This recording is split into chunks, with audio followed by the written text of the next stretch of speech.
It's not so much the football games that are giving them fits, it's the potential for increased traffic here on Central Street, along with a lack of parking around the field, potentially causing cars and noise to overflow into the neighborhood on concert nights. Students living south of Lunt Hall could become part of the 1st Ward, where students on North Campus will remain in the 7th Ward.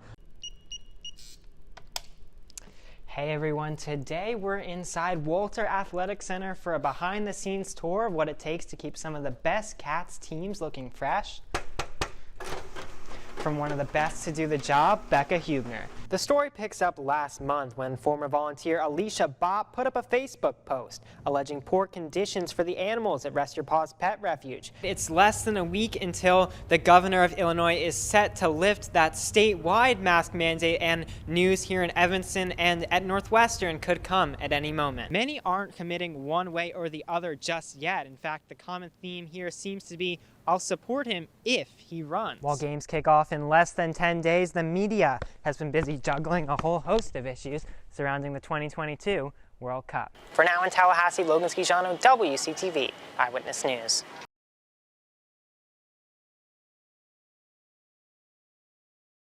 I don't want to go.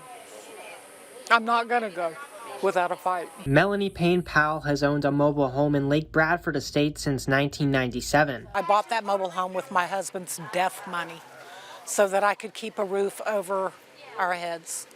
I was homeless 35 years ago. I don't ever want to do that again. She and other homeowners say the group that owns the park, Homes of America, has violated Florida's Mobile Home Act by raising rent twice in a calendar year. An increase Payne Powell says she's refusing to pay. I don't feel like they do enough in our park to charge $750. Sometimes, I'm scared when I come home that, I'm going to put the key in and, I'm going to be locked out of my house. On Saturday, homeowners and renters like Stephanie Richardson meeting for the first time together with the organization Manufactured Housing Action. I think it's important to have them all at the meeting because that way they can all listen to each other's stories, build relationships, and build power and numbers to fight back.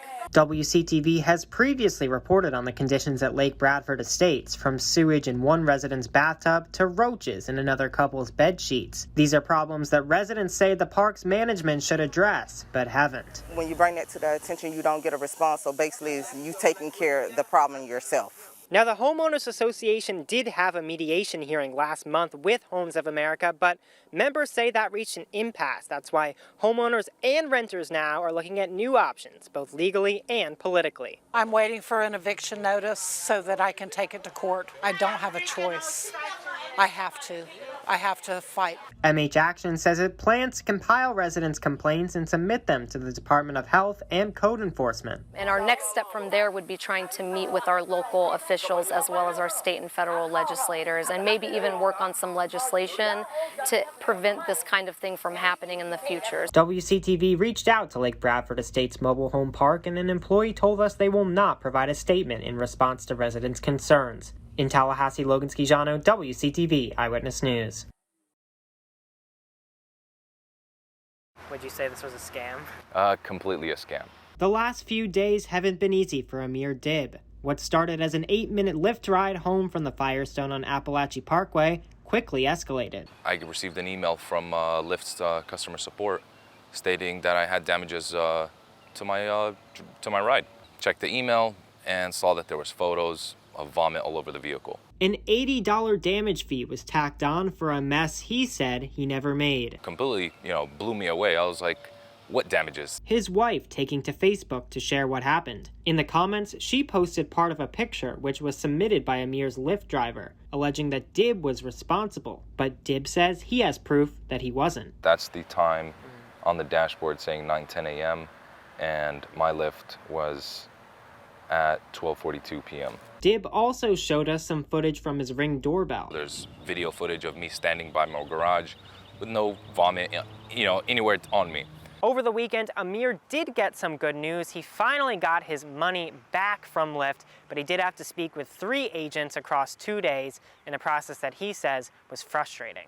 To take 2 days of my time to actually try to resolve this, go back and forth on email. It takes time from my day-to-day things I have to do. It's a very, good group of people. The alleged scam also angering other rideshare drivers, like with Josh, who says this incident does not represent the broader rideshare community in Tallahassee. He got abused by somebody who was, supposed to be there to just take him somewhere, and that's just something that made all of the drivers irritated. We reached out to Lyft about the situation. They responded with this statement saying, in part, quote, Lyft's support team investigates each incident individually and makes a determination based on the evidence available, such as photos and statements from both the driver and rider. And while his dispute was resolved, DIB wants to see the company take action. I think they should require all drivers to have in-vehicle dash cam to rectify any situations like this. In Tallahassee, Logan Schiciano, WCTV Eyewitness News.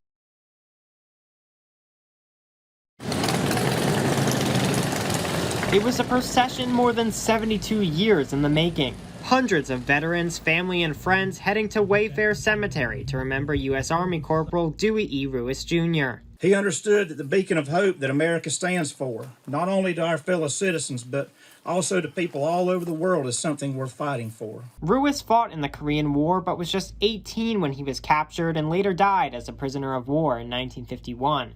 His remains were eventually turned over to the United Nations Command in 1993, and last fall, after years of testing, Ruis was accounted for, a moment even members of his family admit they didn't see coming. We're sitting there thinking, it's been 70 years, there's no way he's going to you're going to find him and pull him back home. Through the night with the light from above. Many in the crowd Saturday never met Ruis, but Air Force veteran Harold Buchholz did. The Dewey Ruis that I knew, I met when I was in the first grade.